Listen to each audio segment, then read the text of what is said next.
నమస్కారం. భారతీయ జనతా పార్టీ తెలంగాణ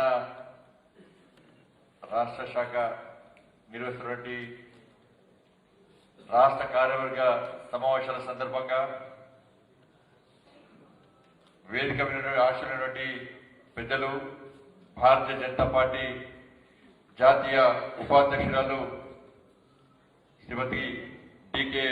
అరుణక్క గారికి, అఖిల భారత సహ సంఘటన మంత్రి మంత్రులు పెద్దలు గౌరవనీయులు శ్రీ శివప్రకాష్ గారికి, భారతీయ జనతా పార్టీ సీనియర్ నాయకులు మాజీ అధ్యక్షులు పెద్దలు శ్రీ మల్లు ఇంద్రసేన గారికి, భారతీయ జనతా పార్టీ జాతీయ కార్యవర్గ సభ్యులు పెద్దలు శ్రీ గరికపాటి మోహన్ రావు గారికి, మాజీ పార్లమెంట్ సభ్యులు జాతీయ కార్యవర్గ సభ్యులు పెద్దలు శ్రీ వివేక్ వెంకటస్వామి గారికి, శాసన మండలి మాజీ చైర్మన్ శ్రీ స్వామి గౌడన్న గారికి, భారతీయ జనతా పార్టీ రాష్ట్ర ఉపాధ్యక్షులు శ్రీ మనోహర్ రెడ్డి గారికి, ప్రజా సంగ్రామ యాత్ర ఇన్ఛార్జ్ కూడా వారి మనోహర్ రెడ్డి గారికి, రాష్ట్ర ఉపాధ్యక్షులు మాజీ శాసనసభ్యులు శ్రీ ఎండ లక్ష్మీనారాయణ గారికి, మాజీ మంత్రివర్యులు భారతీయ జనతా పార్టీ రాష్ట్ర ఉపాధ్యక్షులు శ్రీ డాక్టర్ విజయరామారావు గారికి, భారతీయ జనతా పార్టీ రాష్ట్ర ప్రధాన కార్యదర్శులు శ్రీ గుజ్జుల ప్రేమేంద్ర గారికి, శ్రీ దుగ్గ్యాల ప్రదీప్ కుమార్ గారికి, బంగారు శృతి గారికి, అదేవిధంగా ఇప్పుడే వచ్చేటువంటి మా అన్న పార్లమెంటరీ పార్టీ కార్యదర్శి గౌరవ పెద్దలు శ్రీ కామర్స్ బాలసుబ్రహ్మణ్యం గారికి, రాష్ట్ర కార్యవర్గ సమావేశాలు వచ్చేటువంటి పెద్దలందరూ కూడా, రాష్ట్ర పదాధికారులు, జాతీయ నాయకులు, మాజీ పార్లమెంట్ సభ్యులు, మాజీ మంత్రివర్యులు, మాజీ శాసనసభ్యులు, రాష్ట్ర కార్యవర్గ సభ్యులు, రాష్ట్ర ప్రత్యేక ఆహ్వానితులు, జిల్లా ఇన్ఛార్జీలు, జిల్లా అధ్యక్షులు, మాజీ ప్రధాన గౌరవ మాజీ మేయర్లు, మాజీ డిప్యూటీ మేయర్లు అందరూ కూడా ప్రతి ఒక్కరు కూడా హృదయపూర్వక నమస్కారాలు, స్వాగతం. మనము మొదటిసారి కార్యవర్గ సమావేశం నిర్వహించుకున్న తర్వాత ఇప్పటికే రాష్ట్ర కార్యవర్గ సమావేశం నిర్వహించుకోవాల్సి ఉండే. రెండోసారి కరోనా మహమ్మారి కారణంగా మనం ఇన్ని రోజులుగా రాష్ట్ర కార్యవర్గ సమావేశం నిర్వహించుకోలేకపోయినాం. రాష్ట్ర కార్యవర్గ సమావేశాలు నిర్వహించుకున్నప్పటికీ కూడా అనేక కార్యక్రమాలను మనము జాతీయ నాయకత్వ కార్యక్రమాలు కానీ మనం కానీ సొంతంగా తీసుకునే కార్యక్రమాలు కానీ మనము నిర్వహించుకుంటూ వస్తున్నాం. ఒక కోవిడ్ మహమ్మారి దేశవ్యాప్తంగా విస్తృతంగా విజృంభిస్తున్న తరుణంలో మన ప్రియతమ ప్రధాని శ్రీ నరేంద్ర మోడీ గారి నేతృత్వంలో ఈ దేశ ప్రజలను కాపాడాలన్న ఆలోచనతో ఇలా భారతీయ జనతా పార్టీ కార్యకర్తలందరూ కూడా దేశవ్యాప్తంగా తెలంగాణ రాష్ట్రంలో కూడా శ్రీ మోడీ గారి యొక్క నాయకత్వాన్ని, వారి యొక్క ఆదేశాన్ని శిరసవహించి శ్రీ జేపీ నడ్డా గారి యొక్క ఆదేశంతో అనేక సేవా కార్యక్రమాలు చేసిన విషయం మనందరికీ తెలిసింది. ఇలా ఉచిత వ్యాక్సిన్ ఇచ్చి ఈ దేశంలో ప్రతి పేద ప్రజలు, దేశ పౌరులందరినీ కాపాడాలని ఆలోచనతో మోడీ గారి చెప్పిన మేరకు మనందరం కూడా భారతీయ జనతా పార్టీ నాయకులు, కార్యకర్తలు అందరూ కూడా వ్యాక్సినేషన్ సెంటర్ తిరగడం, పేద ప్రజలు కూడా ఆలోచన కల్పించడం, తప్పకుండా వ్యాక్సిన్ తీసుకోవాలని చెప్పి వాళ్ళని ప్రేరేపించడం కూడా జరిగిన విషయం. అది దాని వారి దేశ ప్రజలు కూడా ఇలా స్వేచ్ఛగా తిరిగేటువంటి వాతావరణం కలిగినటువంటి మోడీ గారికి నిజంగా ఈ దేశ ప్రజలు రుణపడవలసిన అవసరం ఉంది. గొప్ప మహత్ కార్యం అది. ఒకవైపు ఆ కార్యక్రమం చేసుకుంటూనే మీ అందరికీ తెలుసు తెలంగాణ రాష్ట్రంలో ఏ విధంగా వాతావరణం ఉంది, దేశంలో ఒక విధమైన వాతావరణం, ప్రపంచానికే ఆదర్శపూర్తిగా ఒక మహానాయకుడు నుండి మన ప్రియతమ ప్రధాని నరేంద్ర మోడీ గారి ఆశీస్సులతో మన హోంశాఖ మంత్రులు, మనందరి నాయకులు, మనందరికీ ఆదర్శ స్ఫూర్తి శ్రీ అమిత్ షా గారి యొక్క అండతో మన జాతీయ అధ్యక్షులు శ్రీ జేపీ నడ్డా గారి యొక్క ఆధ్వర్యంలో ఈ తెలంగాణ రాష్ట్రంలో ఈ నియంత పాలనకు వ్యతిరేకంగా, ఈ అవినీతి పాలనకు వ్యతిరేకంగా, ఈ కుటుంబ పాలనకు వ్యతిరేకంగా ఏ విధంగా ఉద్యమాన్ని ఉధృతం చేస్తున్నారో మీ అందరికీ తెలిసిందే. అందరూ కలిసి వ్యతిరేకంగా ఉద్యమం చేస్తా ఉన్నాం మనం. దాని ఫలితంగా ఇవాళ తెలంగాణ రాష్ట్రంలో ఏ విధంగా రాజకీయ మార్పు జరుగుతుందో, ఏ విధంగా పెను మార్పులు సంభవిస్తున్నాయో మనందరికీ తెలిసిందే, తెలంగాణ రాష్ట్రం మీద తెలిసిందే.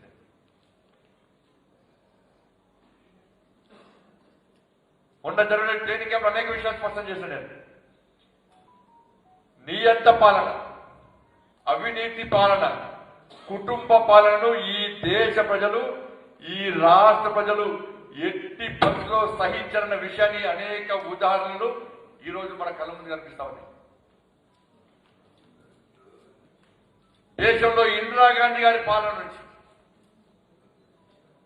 చివరకు మన్మోహన్ సింగ్ పాలన వరకు కూడా ఈ దేశ ప్రజలు నియంత పాలన వ్యతిరేకించారు, అవినీతి పాలన అందించారు, కుటుంబ పాలనకు చెరువగిట్టమన్న విషయాన్ని మనం ఒక్కసారి నిర్వహించుకోవాల్సిన అవసరం ఉంది.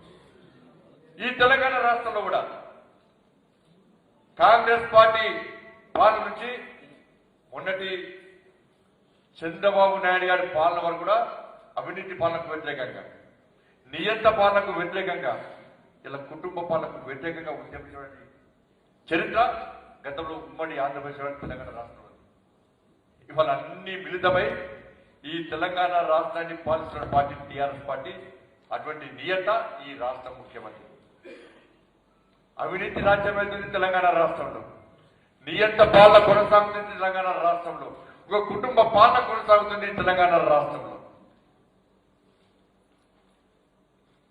అందుకే వీటికి వ్యతిరేకంగా ప్రజలను చైతన్యవంతం చేస్తున్నటువంటి తరుణంలో భారతీయ జనతా పార్టీ విషయంలో ప్రజలు ఇవాళ భారతీయ జనతా పార్టీకి అండగా ఉంటున్నటువంటి తరుణంలో ప్రజల దృష్టి మళ్లించడానికి వాళ్ళ రాష్ట్ర ముఖ్యమంత్రి ఏ విధంగా కుట్ర చేస్తున్నారో మనం చూడండి. మొన్న వేడు ఢిల్లీకి రాష్ట్ర ముఖ్యమంత్రి, ఢిల్లీకి ఎందుకు పోయినా అర్థం కాని రాష్ట్ర ముఖ్యమంత్రి ఒక ప్లాన్ ప్రకారం దృష్టి మళ్లించే ప్రయత్నం చేస్తారు. భారతీయ జనతా పార్టీని ప్రజల్లో కూడా అపరిష్ట చేసే ప్రయత్నం రాష్ట్ర ముఖ్యమంత్రి చేస్తా ఉన్నాడు. ఢిల్లీకి పోయిన రాష్ట్ర ముఖ్యమంత్రి గారు ఒక ప్లాన్ చేసిండు. ఢిల్లీ పోయి కేంద్ర నాయకత్వం అపాయింట్మెంట్ ఇవ్వాలని చెప్పి ఇవాళ తెలంగాణ రాష్ట్రంలో ప్రజలు ఒక తప్పుడు సంకేతం ఇచ్చే ప్రయత్నం చేశాడు. అపాయింట్మెంట్ అడగలేదని చెప్పి వాళ్ళ పత్రికలకు రాసిన ఇవ్వాలి. వాళ్ళ పత్రికలే కనుక రాయకుంటే మన రాష్ట్ర ముఖ్యమంత్రి ఒక ప్లాన్ ప్రకారం రాష్ట్ర ముఖ్యమంత్రి ఈరోజు భారతీయ జనతా పార్టీ అమలు చేసే ప్రయత్నం చేశాడు. పీయూష్ గోయల్ గారు అపాయింట్మెంట్ ఇవ్వలే. 4 గంటల ముందే పీయూష్ గోయల్ గారు వేరు. 4 గంటల తర్వాత అపాయింట్మెంట్ ఇస్తున్నారు. తెలంగాణ ప్రజలు అవమానపరిచారని చెప్పి పరిణామం చేసేటువంటి ఒక కుట్ర చేసే ప్రయత్నం టీఆర్ఎస్ పార్టీ చేసింది. ఇలా రాష్ట్ర ముఖ్యమంత్రి ఢిల్లీకి ఎందుకు పోయాడు? సొంత పనుల కోసం ఢిల్లీ పోయి ఆ విషయాన్ని స్పష్టం చేయకుండా భారతీయ జనతా పార్టీని అప్రతిష్టపాలు చేయాలని చెప్పి ఒక కుట్రలో భాగమే ఇలా టీఆర్ఎస్ పార్టీ మన ఢిల్లీ టూర్. జ్యోతిష్కుడు ఎప్పుడైనా రాష్ట్ర ముఖ్యమంత్రి జ్యోతిషం బాగా నమ్మకం.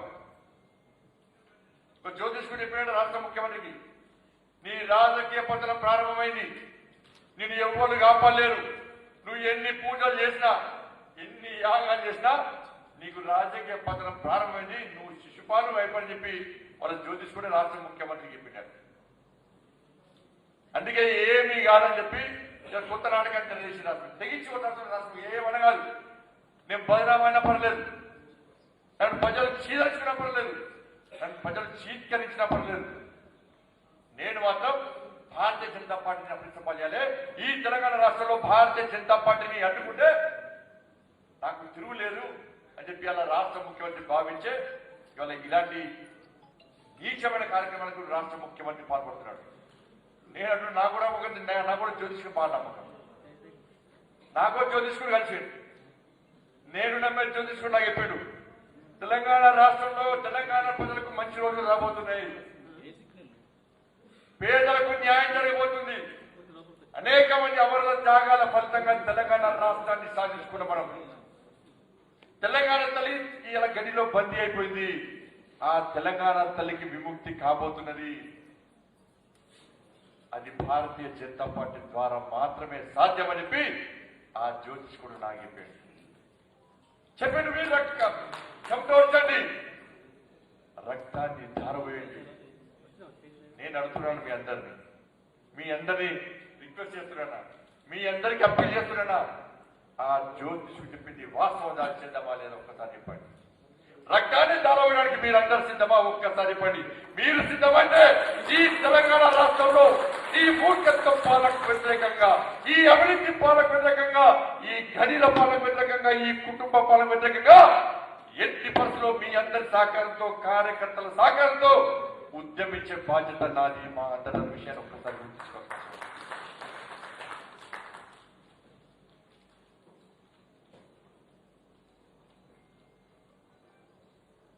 ఏమవుతుంది టీఆర్ఎస్ పార్టీలో సీఎం సీట్ కోసం కూర్చున్నాడా 4 స్తంభాలను ప్రారంభమైంది.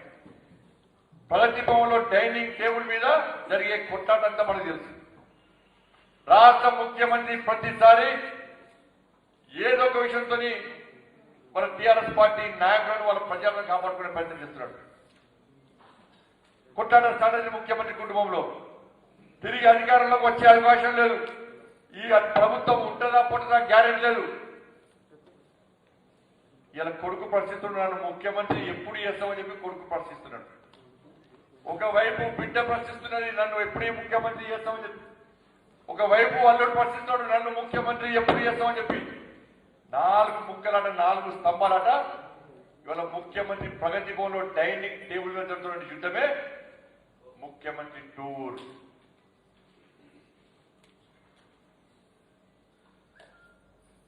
కానీ ముఖ్యమంత్రి ప్రతిసారి మనం అనుకుంటాం కామన్ గా నిన్ను నూరేళ్ళు ఆయుర్కాలతో అనుకుంటాం. మనం ముఖ్యమంత్రి పాలించేదే ఉన్న నూరు నేనే ముఖ్యమంత్రి ఉండాలనుకుంటారు. రాష్ట్ర ముఖ్యమంత్రి కొడుకు ముఖ్యమంత్రి కావాలంటే అల్లుడు రెచ్చగొడతాడు, అల్లుడిని ముఖ్యమంత్రి కావాలనుకుంటే బిడ్డను రెచ్చగొడతాడు. ఆయన మాత్రం నేనే ముఖ్యమంత్రిగా ఉండాలని చెప్పి మనం కోరుకునేటువంటి గవర్నమెంట్ పెద్దలు శ్రీ ఈటల రాజేందర్ గారిని, హుజాబాద్ శాసనసభ్యులు వారిని వేదిక మీకు రావాల్సిందిగా కోరుతా ఉన్నారు.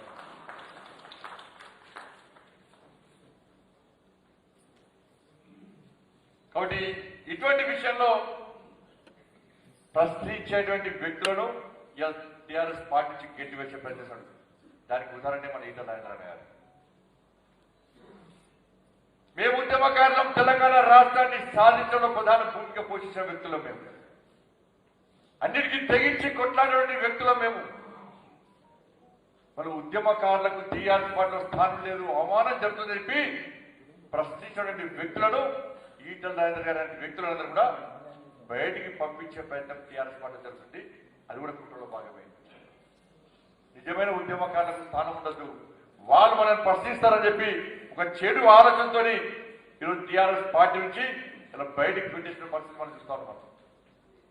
అందుకే ఉద్యమకారులందరూ కూడా ఇలా ప్రధాన వేదిక ఇలా భారతీయ జనతా పార్టీ అనే విషయాన్ని ఇలా ఉద్యమకారులందరూ గుర్తించి, గ్రహించి, గమనించే భారతీయ జనతా పార్టీలో చేరాల్సిందే. ఇలా ప్రజాస్వామ్య తెలంగాణ నిర్మాణం కోసం భారతీయ జనతా పార్టీ చేపట్టే ఉద్యమంలో భాగస్వామ్యం కావాల్సిందని చెప్పి అలా అందరూ కూడా భావిస్తున్న తరంలో ఇలా ఏకైక వేదికగా ఇలా భారతీయ జనతా పార్టీ తెలంగాణ ప్రజల కోసం ముందుకు వచ్చిన విషయాన్ని మనం గుర్తించాల్సిన అవసరం. అనేక పనులు చేస్తున్నాం.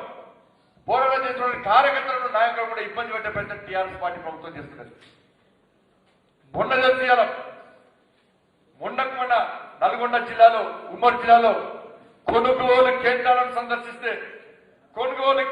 సందర్శిస్తే రైతుల బాధలను తెలుసుకునే ప్రయత్నం చేస్తే, రైతులకు భరోసా కల్పించే ప్రయత్నం చేస్తే ఇలా భారతీయ జనతా పార్టీ కార్యకర్తల మీద, భారతీయ జనతా పార్టీ నాయకుల మీద ఏ విధంగా రాళ్ల దాడి చేసాడో, పోలీసు ద్వారా ఏ విధంగా దాడితో ముట్టించాడో ఇలా తెలంగాణ రాష్ట్ర ప్రజలు కల్లాల్సిన విషయాన్ని ఒకసారి గుర్తుంచుకోండి. రైతులను కాపాడే ప్రయత్నం చేస్తే మన 56 మంది భారతీయ జనతా పార్టీ కార్యకర్తలు ఇంజురీస్ అయి ఇప్పటికీ బెట్ట తెచ్చుకున్నటువంటి విషయాన్ని ఒక్కసారి తెలంగాణ రాష్ట్ర ప్రజలు గుర్తుంచుకోవాల్సిన అవసరం ఉంది. 56 మంది కార్యకర్తలకు ఇంజురీస్ అయి దెబ్బలు తగ్గిన గాయం అనేది 20 వాహనాలు ధ్వంసం చేశారు. ఈ పోలీసుల సమక్షంలో పోలీసులు, టీఆర్ఎస్ పార్టీ గుండాలు కలిసి చేసినటువంటి దాడుల విషయాన్ని ఒక్కసారి గుర్తుంచుకోండి. నేను ఫోన్ చేసిన చాలా మంది కార్యకర్తలకు, ఒక కార్యకర్తకు తల దెబ్బ తగిలితే నేను ఫోన్ చేసిన మన ex service men Sudarshan Reddy గారు వాడికి లాఠీ చార్జ్ చేస్తే కాలు ఫ్రాక్చర్ నిన్న ఫోన్ ఇస్తా, అన్న ఎట్లున్నావు అన్న అంటే, అన్న నాకు కాలు ఫ్రాక్చర్ అయింది, గవర్నమెంట్ పెద్దలు కేంద్ర మంత్రివర్యులు శ్రీ జి కిషన్ రెడ్డి గారిని వేదిక మీదకి రావాల్సిందిగా కోరుతా ఉన్నాను.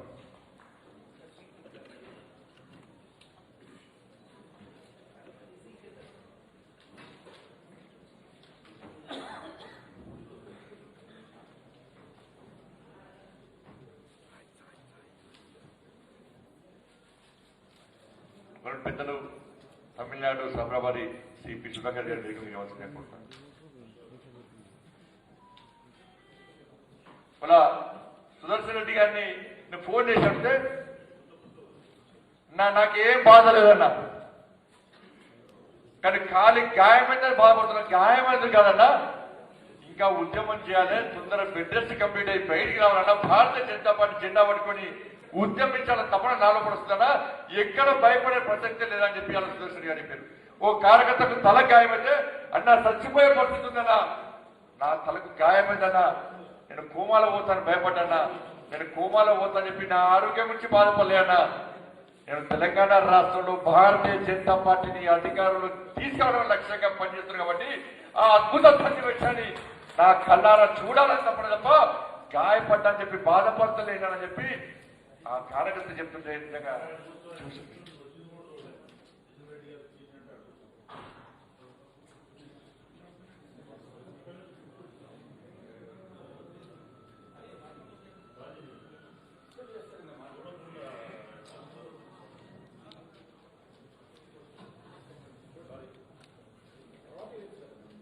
అందుకే భారతీయ జనతా పార్టీ కార్యకర్తలు కూడా ఆలోచన ఉంటుంది.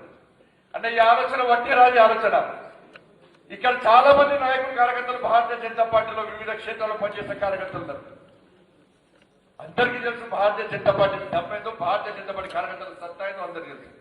కానీ ఈ రాష్ట్ర ముఖ్యమంత్రి ఎమ్మెల్యేలు ఎగదోచి, మంత్రులు ఎగదోచి, పోలీసులను పావుగా వాడుకొని ఇక్కడ భారతీయ జనతా పార్టీ కార్యకర్తల మీద దాడులు చేసి భయభ్రాంతులకు గురి చేసే ప్రయత్నం రాష్ట్ర ముఖ్యమంత్రి చేస్తున్నారు. నేనే చెప్తున్నా రాష్ట్ర ముఖ్యమంత్రిని, భారతీయ జనతా పార్టీ కార్యకర్తల త్యాగాలు కొత్త కాదు, భారతీయ జనతా పార్టీ కార్యకర్తల పోరాటం కొత్త కాదు, భారతీయ జనతా పార్టీ కార్యకర్తల ఉద్యమాలు కొత్త కాదు. అరే నక్సలైట్ల నుంచి AK-47లకు ఎదురించి పోరాటం తెలుసా భారతీయ జనతా పార్టీ కార్యకర్తలని.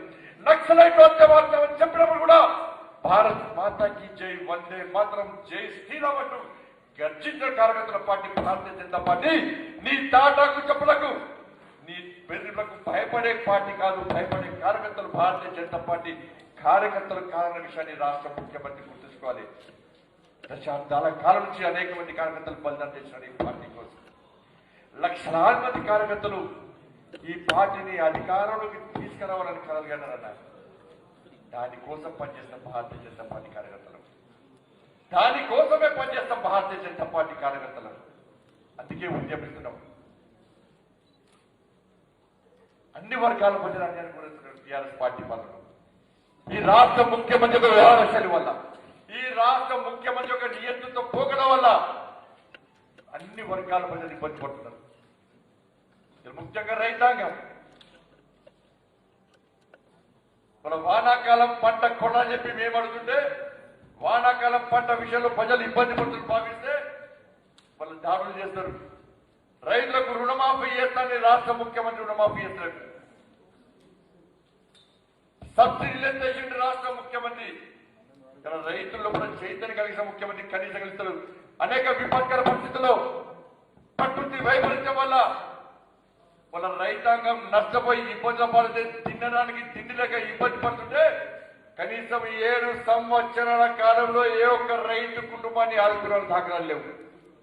ఇబ్బంది పడుతున్న రైతులకు కనీసం కింటాలకు 500 రూపాయలు బోనస్ ఇవ్వమంటే ఒక్కసారి కూడా బోనస్ ఇవ్వకుండా రైతాంగాన్ని మోసం చేస్తున్న ముఖ్యమంత్రి, రాష్ట్ర ముఖ్యమంత్రి. అన్ని రకాల రైతులను ఆదుకున్న ప్రభుత్వం నరేంద్ర మోడీ గారి ప్రభుత్వం, భారతీయ జనతా పార్టీ ప్రభుత్వం. రైతు ఆదాయాన్ని రెట్టింపు చేయాలని ఆలోచనతో, రైతు ఆదాయాన్ని రెట్టింపు చేయాలని ఆలోచనతో ఇలా భారతీయ జనతా పార్టీ ప్రభుత్వం రాకముందు MSP 1310 రూపాయలు ఉంటే ఈ రోజు 1960 రూపాయలు తెచ్చి రైతు ఆదాయాన్ని రెట్టింపు చేయాలని ఆలోచనతోని శ్రీ నరేంద్ర మోడీ ప్రభుత్వం ముందుకొస్తున్న విషయాన్ని ఒక్కసారి రాష్ట్ర ముఖ్యమంత్రి గుర్తుంచుకోవాలి. చెప్పాలి రాష్ట్ర ముఖ్యమంత్రి, ఈ తెలంగాణ రైతాంగానికి నువ్వు ఏం చేస్తావో, ఏ విధంగా ఆదుకున్నావో రాష్ట్ర ముఖ్యమంత్రి రైతాంగానికి సమాధానం చెప్పాల్సిన అవసరం ఉంది. నిరుద్యోగం ఇబ్బంది పడుతున్నారు. 7 సంవత్సరాల ఒక్కసారి కూడా గ్రూప్ 1 నోటిఫికేషన్ ఇవ్వలేదు. ఈ 3 సంవత్సరాల కాలంలో అసలు నోటిఫికేషన్ ఇవ్వలేదు. నిరుద్యోగ బుద్ధిస్తాను ఇవ్వలేదు. ఇవాళ ఉద్యోగాలు ఇవ్వకపోవడం కాకుండా ఫీల్డ్ అసిస్టెంట్ దొరికించాడు. విద్యా వాలంటీర్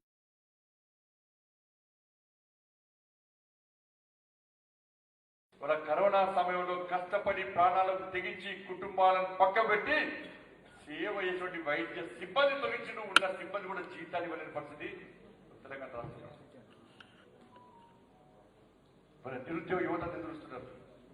ఉద్యోగాలు ఇంటికో ఉద్యోగం ఇస్తాడు, నిరుద్యోగ వృత్తిస్తాను కూడా రాష్ట్ర ముఖ్యమంత్రి ఇంతవరకు ఇస్తున్న విషయాల నిరుద్యోగులు పరిస్థితున్నారు.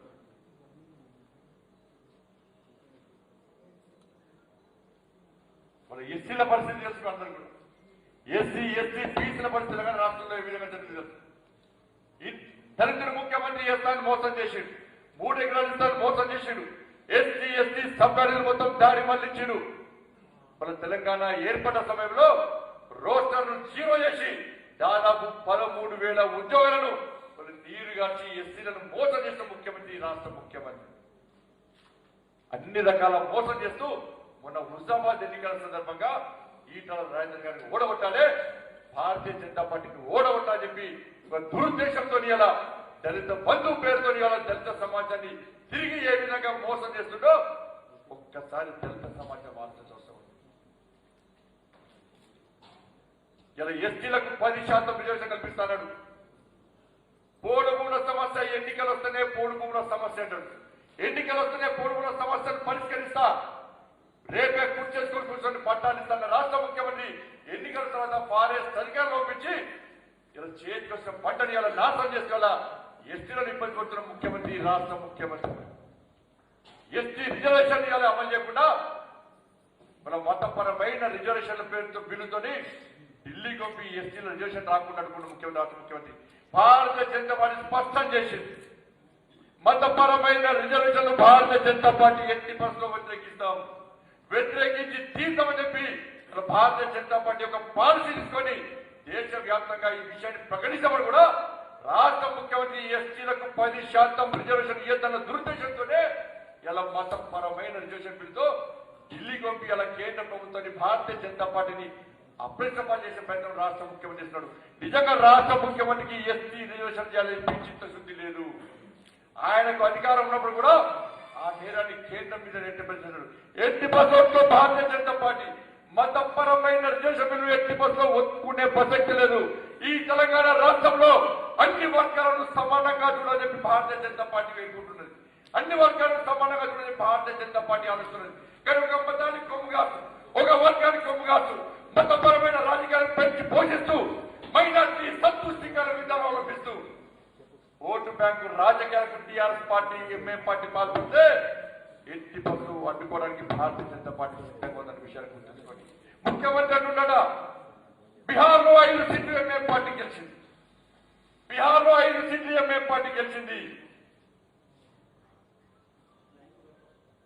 కేవలం 12% ఉన్న ముస్లింలందరూ ఒకటే ఎంఐఎం పార్టీని గెలిపించే ప్రయత్నం చేసిన 5 సీట్లు ఎంఐఎం పార్టీ గెలిచింది.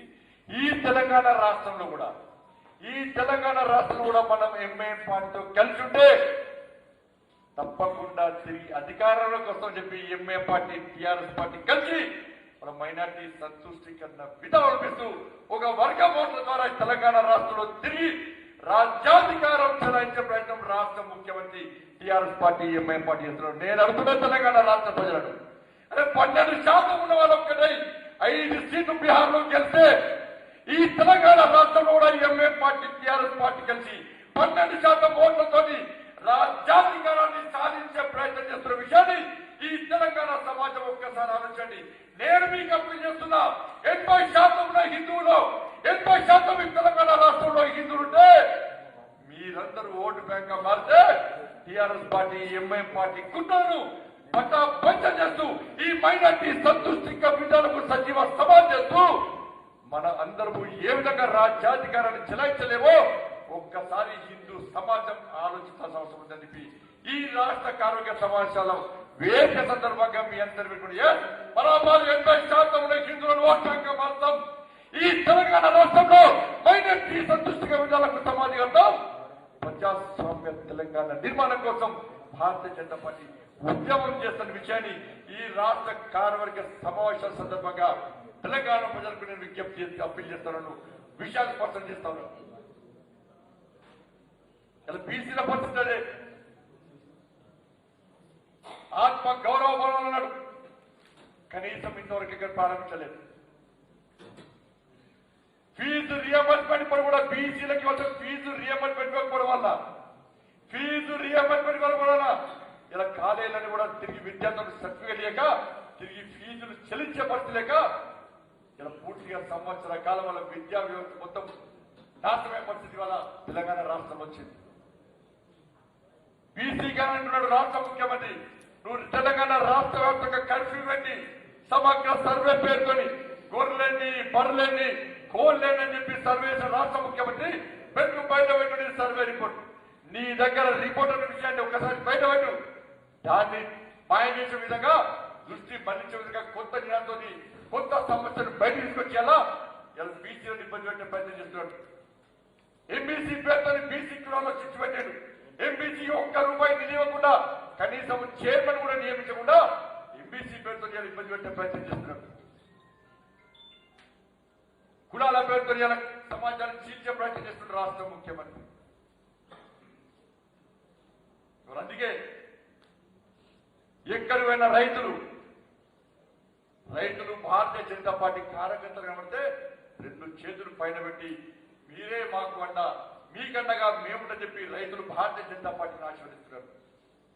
నిరుద్యోగ యువతంతా కూడా మీరే మా హీరోలు అని చెప్పి భారతీయ జనతా యువత కార్యకర్తలు ఎక్కడ పడితే అక్కడ మాకు భరోసా ఇస్తున్నారు. ఈ తెలంగాణ రాష్ట్రంలో పేద ప్రజల డబుల్ బెడ్రూమ్ల కోసం మీరు కొట్టాడుతున్నారు, మా సమస్యల మీద మీరు కొట్టాడుతూ చెప్పి మీ కండగా మేము ఉండమని చెప్పి అలా పేద ప్రజలు కూడా భారతీయ జనతా పార్టీకి భరోసా ఇస్తున్నారు. చెప్పాలి రాష్ట్ర ముఖ్యమంత్రి, ఇచ్చిన హామీలు ఏ విధంగా నెరవేర్చాలో చెప్పాలి. డబుల్ బెడ్రూమ్ ఇస్తాన్ని పేదలను మోసం చేస్తావు, రైతులను మోసం చేస్తావు, విద్యార్థులను మోసం చేస్తావు, యువకులను మోసం చేస్తావు, మహిళలను మోసం చేస్తావు, బీసీలను మోసం చేస్తావు, ఎస్సీలను మోసం చేస్తావు, ఎస్టీలను మోసం చేస్తావు, చివరకు మైనార్టీలను కూడా మోసం చేస్తావు. కేంద్రంలో నరేంద్ర మోడీ గారి నేతృత్వంలో భారతీయ జనతా పార్టీ ఇలా పేదలకు న్యాయం చేస్తుంది. బియ్యం ఇస్తున్నాం, ఫ్రీ వ్యాక్సిన్ ఇస్తున్నాం, ప్రధానమంత్రి ఆవాస్ యోజన కింద ఇల్లు ఇస్తున్నాం, బీసీలకు రుణాలు ఇస్తున్నాం, ఎస్సీలకు రుణాలు ఇస్తున్నాం, ఎస్టీలకు రుణాలు ఇస్తున్నాం. అన్ని విధాలు అన్ని వర్గాల ప్రజలు ఆదుకునే ప్రయత్నం చేస్తున్నాం. ఇచ్చిన హామీని నిలబెట్టుకున్న ప్రభుత్వం భారతీయ జనతా పార్టీ ప్రభుత్వం. ఇచ్చిన హామీలు నెరవేర్చకుండా ఈ తెలంగాణ ప్రజలు మోసం చేస్తున్న పార్టీ టీఆర్ఎస్ పార్టీ, మోసం చేస్తున్న ప్రభుత్వం టీఆర్ఎస్ పార్టీ ప్రభుత్వం విషయాన్ని గుర్తుంచుకోండి. అందుకే ఈ టీఆర్ఎస్ పార్టీ యొక్క ద్వంద్వ విధానాలకు, అనాలోచిత విధానాలకు నిరసనగా ప్రజలకు వాస్తవ విషయాలు చేయాలి, ప్రజల కష్టాలను తెలుసుకునే ఉద్దేశంతోనే భారతీయ జనతా పార్టీ అనేక ఉద్యమాలు చేస్తూ ఉన్నాయి, అనేక సమస్యలు చెప్తున్నారు. పూర్తిగా తెలంగాణ రాష్ట్రంలో విద్యా వైద్య వ్యవస్థ పూర్తిగా చిన్నాభిన్నమైంది. హైదరాబాద్ చుట్టుపక్కల మల్టీ స్పెషాలిటీ హాస్పిటల్ నిర్మిస్తారు రాష్ట్ర ముఖ్యమంత్రి, ఇంతవరకు నిర్మించలేదు. ప్రతి అసెంబ్లీ కేంద్రంలో 100 పడకల ఆసుపత్రులు నీరుగార్చేది. విద్యా వ్యవస్థను పూర్తిగా చిన్నపిల్లలు చేసాడు. కార్పొరేట్ స్కూళ్లకు 100 వార్డు, కార్పొరేట్ వ్యవస్థకు ప్రోత్సహిస్తూ ఇలా పూర్తిగా విద్యా వ్యవస్థను చిన్నపిల్లలు చేసిన ముఖ్యమంత్రి, రాష్ట్ర ముఖ్యమంత్రి. అందుకే ఇలా ప్రజా సంగ్రామ యాత్ర చివరి దశలో, చివరి సభ సందర్భంగా నేను చెప్పిన ఆ రోజే తెలంగాణ రాష్ట్రంలో 2023లో 80% భారతీయ జనతా పార్టీ ప్రజల ఆశీర్వాదంతో భారతీయ జనతా పార్టీ అధికారంలోకి రాబోతుందని వస్తుంది. వచ్చిన తర్వాత అర్హులైనటువంటి పేదలందరికీ ఈ ఇక్కడ ఉన్నట్టు ఎవ్వరు ముఖ్యమంత్రి అయినా కూడా, వేదిక మీద ఉన్నట్టు వీళ్ళు ఎవరు ముఖ్యమంత్రి అయినా కూడా నేను బాధ్యతగా తీసుకొని వారితో మొదటి సంతకము పెట్టించాల్సిన బాధ్యతను నేను అర్హులైన పేదలందరికీ ఉచితంగా విద్య వైద్యం అందించే బాధ్యత భారతీయ జనతా పార్టీ. చూసిన కళావిస్తున్నాను నేను ఉస్తాబాద్లో బహిరంగ సభకి నేను పోతుంటే ఒక పేద తమ్ముడికి యాక్సిడెంట్ అయింది. నా దగ్గరికి వచ్చేది నేను స్థుతి అన్న కాలు యాక్సిడెంట్ అయిందన్న, రాత్రి యాక్సిడెంట్ అయిందన్న. ఇలా పోయి వేరే వైద్యం చేసుకుంటే కాలు మొత్తం బెండ్ అయిపోయిందన్న. ఇలా ఆపరేషన్ చేసుకుంటే 8 లక్షలు అంటున్నా, ఎక్కడి నుంచి చేయాలని నేను చెప్పాను. నేను వట్టి చెప్పలే అన్నారు, ప్లాన్ ప్రకారం చెప్పలేదు. ఆ తమ్ముని బాధ చూసాక నాకు బాధ అనిపించింది. ఎస్, పేద యువకుడు భారతీయ జనతా పార్టీ అధికారం రావాలని కోరుకుంటారు యువకుడు తెలంగాణ రాష్ట్రంలో ఉన్నారు. ఎవరు కాపాడుతున్నారు? ప్రభుత్వ ఆసుపత్రిలో కనీసం సౌకర్యాలు, కార్పొరేట్ హాస్పిటల్లో పేద తమ్ముడు కనీసం ట్రీట్మెంట్ చేసుకునే ప్రయత్నం చేసే పరిస్థితి లేదు. అందుకే ఆ తమ్ముడిని బాధ చూసే ఎట్టి బస్సులో ఉచితంగా వైద్యం అందించాలని చెప్పి ఆలోచన ప్రకటించింది. మన ముందే చిల్లరలో రావచ్చు అన్న,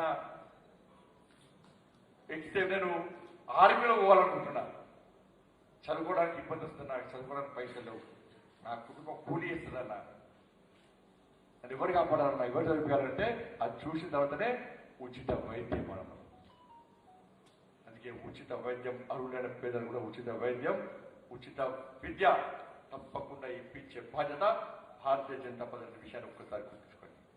అందుకే సమస్యలు తెలుసుకోవడానికి, ఈ సమస్యలు తెలుసుకోవడానికి భారతీయ జనతా పార్టీ ఇలా ప్రజా సంగ్రామ యాత్ర చేపట్టింది. ప్రజా సంగ్రామ యాత్ర చేపట్టింది. 8 జిల్లాలు, 6 నియోజకవర్గాలు, 438 కిలోమీటర్లు,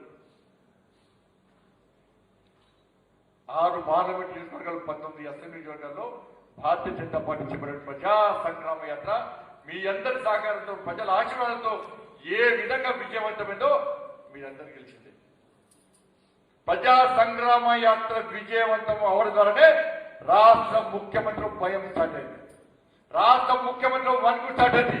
ప్రజలు నన్ను వ్యతిరేకిస్తున్నారు, భారతీయ జనతా పార్టీని ఆదరిస్తున్నారు, స్వచ్ఛందంగా ప్రజా సంగ్రామ యాత్రకు తరలి వెళ్తున్నారు, వాళ్ళ సమస్య చెప్పుకుంటున్నారు. భారతీయ జనతా పార్టీ అదే స్థాయిలో స్పందిస్తుంది.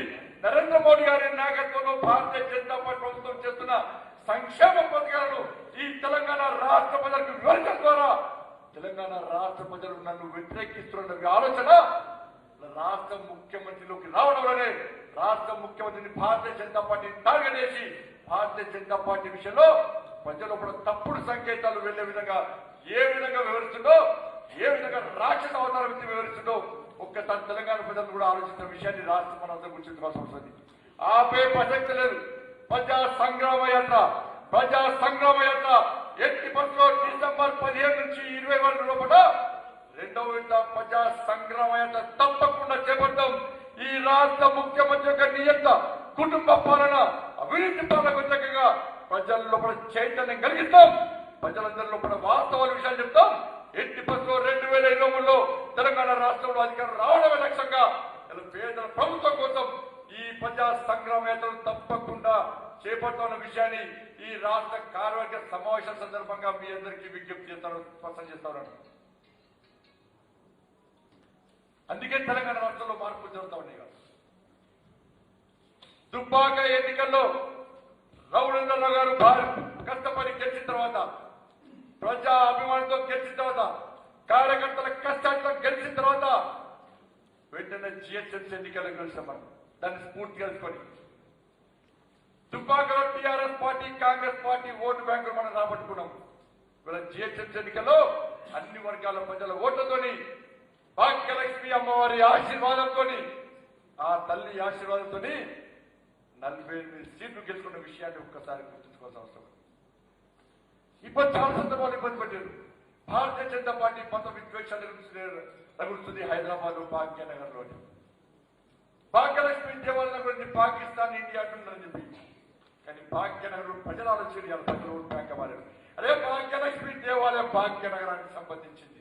భాగ్యలక్ష్మి దేవాలయం మా తల్లి, ఆ తల్లి ఆశీర్వాదంతోనే భాగ్యలక్ష్మి భాగ్యనగర్లో భారతీయ జనతా పార్టీ జిహెచ్ఎంసీ ఎన్నికల్లో పోటీ చేస్తుందన్న విషయాన్ని ఎన్నికల సందర్భంగా ప్రచార సందర్భంగా మనం స్పష్టం చేస్తాం కనుకనే ఇలా భాగ్యనగర్ ప్రజల్లో మన ఆలోచన వచ్చింది.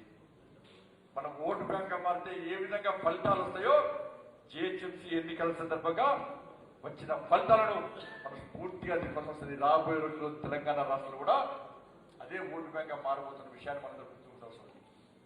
హుజరాబాద్ లో ఏమైందన్న హుజరాబాద్ లో ప్రశ్నించే వ్యక్తిని బయటికి ఉంటే ఏ విధంగా ప్రజలు ఒక్కరిద్దరన్న విషయాన్ని హుజరాబాద్ ఎన్నికల సందర్భంగా ప్రజలు జరిపిస్తారు. నిజంగా హుజరాబాద్ ప్రజలందరూ కూడా ముఖ్యంగా మా ఈటల రాజేంద్ర గారికి రాష్ట్ర శాఖ తరఫున హృదయపూర్వక శుభాకాంక్షలు తెలియజేస్తున్నారు. మొట్టమొదటిసారి వాళ్ళు చేయవచ్చు. దాంతో పాటు కష్టపడి పనిచేసిన కార్యకర్తలందరూ కూడా హృదయపూర్వక శుభాకాంక్షలు తెలియజేస్తున్నారు. ప్రజాస్వామ్యాన్ని పరిరక్షించండి. హుజరాబాద్ ఓటర్లకంతా కూడా నిజంగా రాష్ట్ర కార్యకర్త సంవత్సరంలో నిజంగా సెల్యూట్ చేస్తున్నామన్నా. ఇవాళ ఫలితాలు తారుమారైతే ఈ తెలంగాణ రాష్ట్రంలో ప్రజలు భరించేవారు కాదు.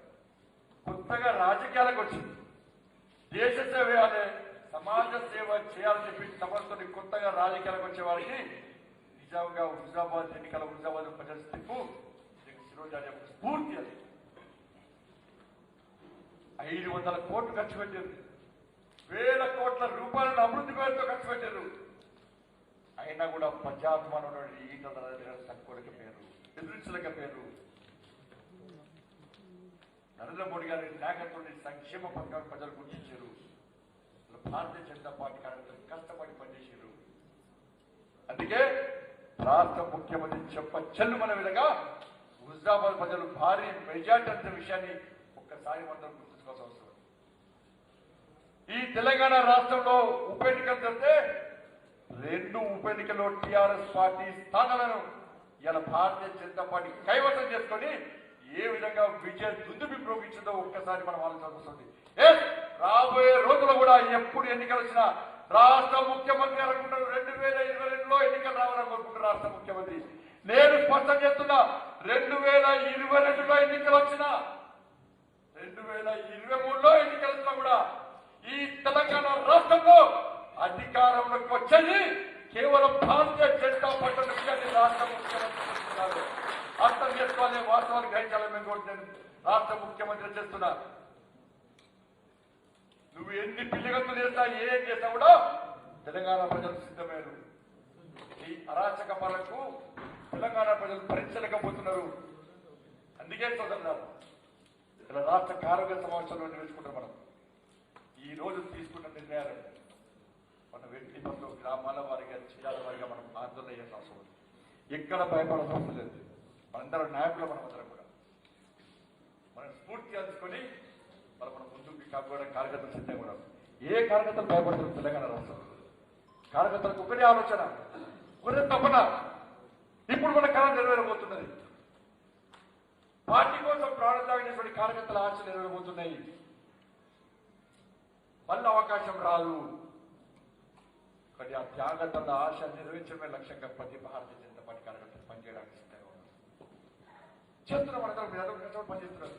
ఇది అనేక మంది నాయకులు ఈ 7 సంవత్సరాల కాల వ్యవధిలో అనేక మందికి ఆ నాయకులు చేరిపోయారు. అనేక మంది నాయకులు లాంటి నిబంధనలు క్రమవంతులు కూడా. కానీ మీరు ఎవరు భయపడలేదు. భయపడేవాడు భారతీయ జనతా పార్టీ కార్యకర్త కాదు. త్యాగాలకు సిద్ధపడిన వాడు భారతీయ జనతా పార్టీ కార్యకర్త కాదన్నారు. అనేక మంది కార్యకర్తల త్యాగాలను మనకు అన్నారు విషయం అందరం కూడా. ఇక్కడ నాయకులు చాలా మంది భారతీయ జనతా పార్టీ కార్యకర్తలు నక్సలైట్లను ఎదిరించి ప్రాణ త్యాగం చేస్తున్న సందర్భాలను ఇక్కడ ఉన్న కార్యకర్తలు చాలా మంది విషయం.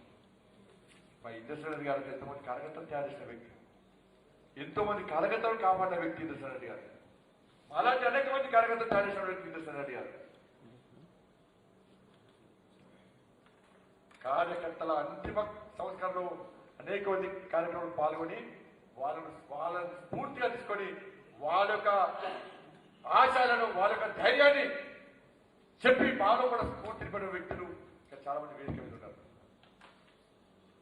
అందుకే భారతీయ జనతా పార్టీ వాళ్ళ ఆశయాలను కాపాడు, వాళ్ళ ఆశయాలు నెరవేర్చడానికి ఈరోజు సిద్ధమై తెగించి కొట్టడానికి కార్యకర్తలు సిద్ధమై కలిసి కట్టుగా ముందుకు సాగుతున్న మనందరం కూడా కలిసికట్టుగా ముందుకు రావాలని చెప్పి భారతీయ జనతా పార్టీ 2023లో 2022 ఎన్నికలు వస్తా కూడా గొల్ల కింద మీద కాషాయపు జెండాను రెప్పలాడించినటువంటి అద్భుత సన్నివేశాన్ని ఈ తెలంగాణ రాష్ట్రాలకు చూపించాలని చెప్పి నరేంద్ర మోడీ గారి నాయకత్వంలో అమిత్ షా గారి అండతో జేపీ నడ్డా గారి ఆధ్వర్యంలో ఎట్టి బస్సులో ఆ ధర్మ కార్యాన్ని పూర్తి చేయాల్సిన బాధ్యతను మనందరం కలిసి తీసుకోవాల్సిందిగా అందరం కలిసి ముందుకు సాగాల్సిందిగా ఆ దిశలో అందరం కలిసికట్టుగా ముందుకు సాగుదామని చెప్పి మీ అందరికీ విజ్ఞప్తి చేస్తూ రేపటి నుంచి కార్యక్షేత్రంలో మనందరం పోవాల్సిన అవసరం ఉంది. పార్టీ తీసుకునే కార్యక్రమాన్ని ఎట్టి బస్సులో విజయవంతం చేయాల్సిన అవసరం ఉంది. పార్టీ తీసుకునే నిర్ణయాన్ని అందరం శిరసా వహించి ముందుకు సాగాల్సిన అవసరం ఉంది. క్రమశిక్షణతో మనకు పార్టీని బలోపేతం చేయాల్సిన అవసరం ఉందని చెప్పి మీ అందరికీ విజ్ఞప్తి చేస్తూ ఆ దిశగా అందరం ముందుకు సాగాల్సిందిగా మీరందరూ సహకరించాల్సిందిగా అందరికీ విజ్ఞప్తి చేస్తూ ముగిస్తున్నాను. భారత్ మాతాకి జై, జై శ్రీరామ్.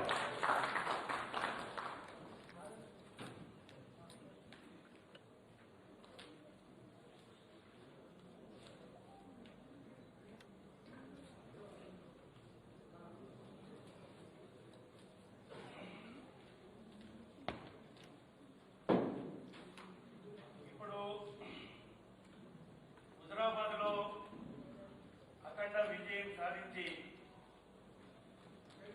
మొట్టమొదటిసారిగా